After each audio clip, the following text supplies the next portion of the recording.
Hey, this is Shiraz, and before we get started, I just want to let you know that when I clear something for someone, when I cause a shift, I tend to yawn and cough from the energetic shift that happens. I don't know why it happens. It's just how my body works. And if you don't know that, you're going to listen to this video and go, what the hell is wrong with this guy? You might still think that, but now there's more of an explanation. The other thing to keep in mind is that if you hear something that you can absolutely relate to, when I cleared for them, you can get it cleared for you too. Just say yes when they're saying yes, and it works. I have people that watch these videos every morning to get stuff cleared. This can be your new morning habit too. Okay, that's enough for that. Let's get on with the video. I hope you enjoyed. I hope you get a great shift out of it. See you soon. I mean, just money specifically. I have a nutrition product. I've got real estate, and it's like I've got all this stuff floating out here, and none of it seems to actually fall through the funnel. It's phenomenal, actually, how many, with great humility, gifts I have that I'm not monetizing. Okay. Do you want to monetize them? Yes, I do. Yes. Yeah, it's not coming up true. Okay. That's why you're not monetizing. These are gifts. Are you supposed to get paid for gifts that you have? Or are you supposed to Yes. gift them? Yes. No, they are. Feel that? These gifts, Shiraz, come with great expense to my central nervous system Okay. and to many other aspects of my being, my hearing, my senses, and everything else. So yes, if I'm going to be so blessed, then I do feel with great humility, insofar as I'm able to make this determination, that I should be paid for having these gifts and bringing them forth. Yes. Okay. So these gifts come with great expense to my nervous system. So do you have to suffer every time you use your gifts? Not every time, no. Okay. But your story is, I have to suffer to use my gifts. It definitely feels that way. So if you have to suffer when you use your gifts, your mind's going to say, well, I have to make sure you use your gifts as little as possible. So I'm going to make sure you don't become successful using your gifts because I'm trying to protect you. Yes, but I have to support myself. And if I have required to, the gifts come here. The gifts come through whether I want them or not. Okay. So I have to support myself. I'm single. I'm by myself. I've always had to support myself. So I have to live in this world. Okay. And I want to be able to use my gifts in a monetizable way, because whether I'm monetizing them or not, they come through me. I tell people things, I give people information, information comes through. What if your gifts worked without hurting you in any way?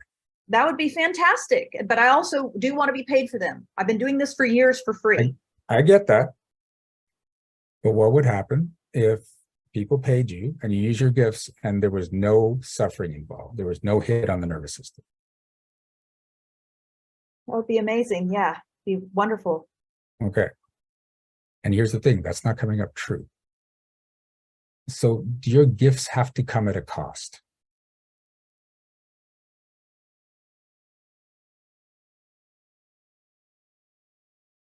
It feels like they do. Yes, it feels like they do. I've tried many times to deal with them in other ways, and it doesn't seem. Yeah. But if the story running in you is my gifts come at a cost, you're going to keep putting that cost in there. And the cost also hits you emotionally. So you make sure you don't create success so that you can have as little emotional impact as possible. Even though there's still emotional impact, it's like, where the hell is the money? Is there still going to be an emotional impact there? But it's not as big as the perceived emotional impact you're going to have if you suddenly have all the success and have to use your gifts all the time.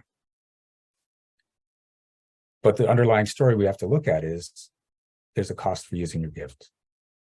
So are you willing to step out of the story that there's always a cost for using your gifts? Yes.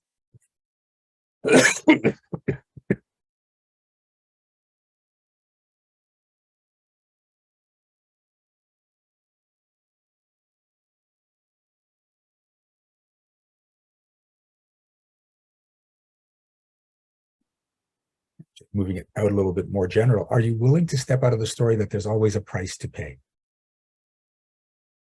I'm willing, yes. Insofar as I'm able to be willing, yes.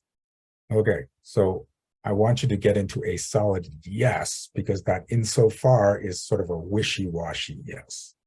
I guess I just feel like by saying yes, you're going to tell me I'm not telling you the truth. I mean, I've done what I can to say yes. Okay. I mean, clearly I'm not comfortable living this way. I Yep, have to, you know, I get it. I get it. So, but what we want is, this is not about me saying, okay, you're lying when you're saying the yes. It's about getting you to a state, well, no, it's a definite yes. I will do whatever it takes to change the situation. So hell yes. Are you willing to step out of the story that there's always a price to pay? yes, yes, That's better. yes.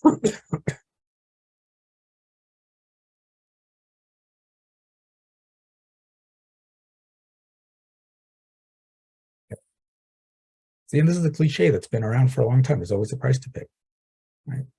But we get it into our systems and then we create that price we have to pay. Is it fair for you to have all these wonderful gifts when other people don't? Ooh. Fair to who? It's not fair to me. I mean, we need to redefine gifts, you know? Okay, but if you've got all these wonderful gifts, these abilities and stuff, would it be fair for you to just have them, not have to pay a price while other people can't access things like that? Yes. Yes. Okay, you're getting there, but it's not quite there. And that's where part of this came from. I've lived with the hell of this for 50 years. So Yep. yes, it's fair. If I could get over it at this point, I feel Okay. comfortable saying it's fair. Okay. So are you willing to step out of the story that it's not fair for you to have all these wonderful gifts while other people can't have them? Yes.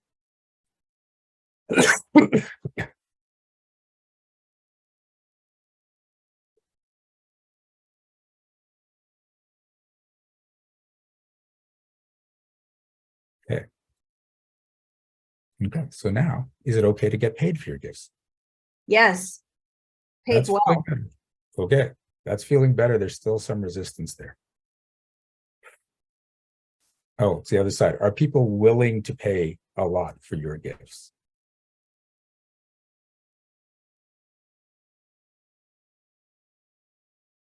Yes. Okay. That's feeling better. Okay. So let's just get the dregs out of there. So are you willing to step out of the story that people aren't willing to pay enough for your gifts? Yes. Yes. Good.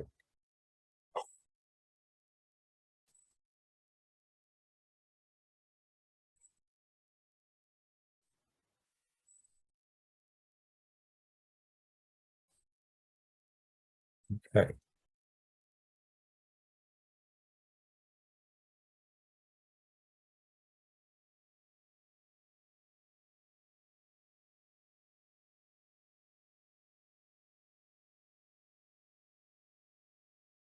Okay. This is going to seem completely off what we're talking about. Truth. Are you worthy of love? Yes.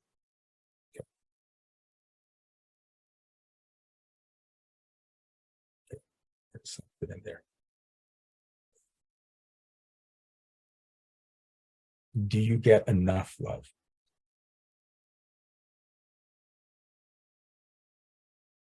Getting there. Okay. So are you willing to step out of the story that you don't get enough love? Yes.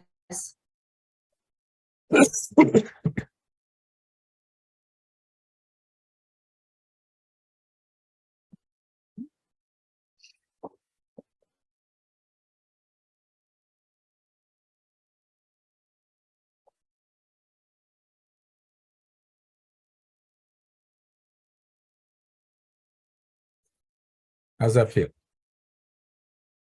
There's a lot of shifting. It's a lot of shifting. Yeah.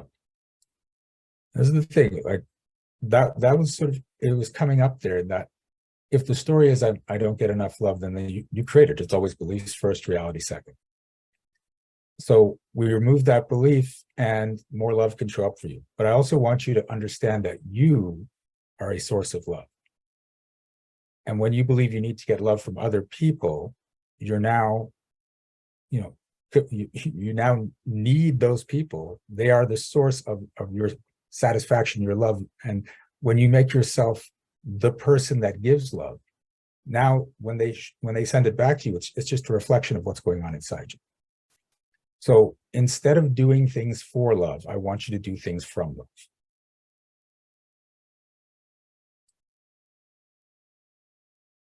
Okay. You have an infinite capacity for love, but we get taught you need it from other people. When you stop needing it from other people, the irony is you get more of it from other people, but you're generating it, you're opening up that connection so that more and more love spills out of you.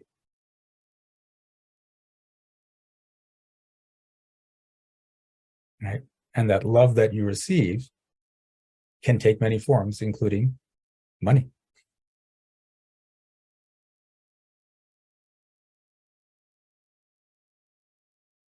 Okay. Good. That feels better. How you doing?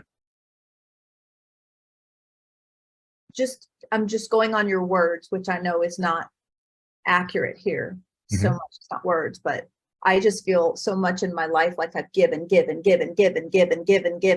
not expecting anything back. Yep. Not received back anywhere close to what I gave, not looking for it, but at certain intervals, looking at like, okay, what am I doing here? I just keep giving. Yep. I mean, I'm a philanthropist's wife, but have to support myself, you know, so anyway.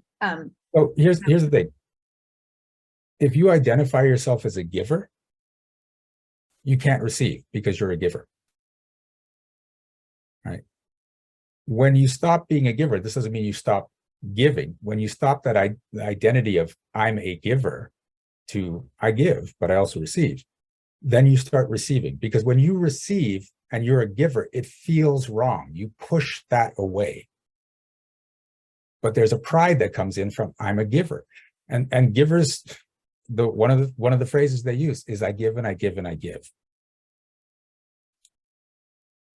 So are you willing to step out of the story that you are a giver?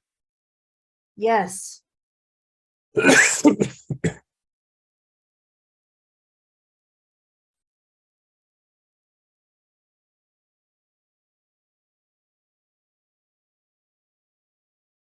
Givers feel their identity is threatened when they receive.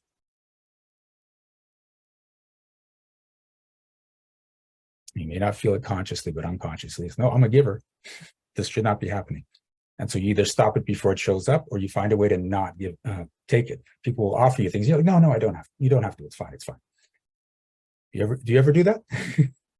On occasion, I have, yes. Yeah. No, stop it.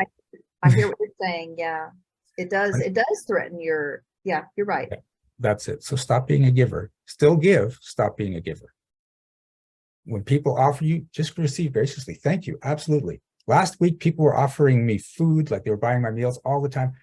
And these are people that were making way less than me. But I'm like, yeah, absolutely.